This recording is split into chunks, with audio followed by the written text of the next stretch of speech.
নমস্কার বন্ধুরা, মিরর পেন্টিংয়ের নতুন ভিডিও নিয়ে আপনাদের কাছে।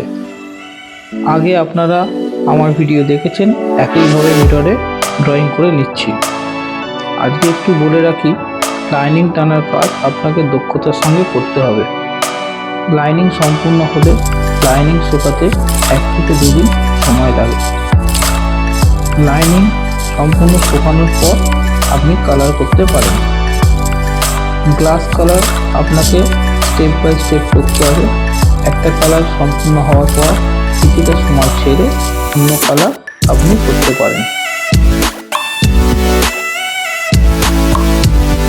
আমার একটা পার্ট কালার করা হয়ে গেছে, কিছুটা সময় বাদে পরবর্তী কালার করছি।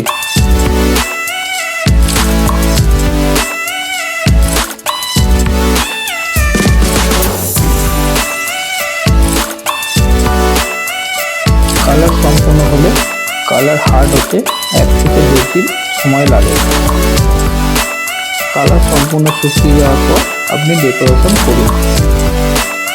যদি আপনাদের আমার এই মিরর পেন্টিং ভালো লাগে তাহলে অবশ্যই লাইক করবেন, কমেন্ট করে জানাবেন এবং আমার সাথে থাকবেন।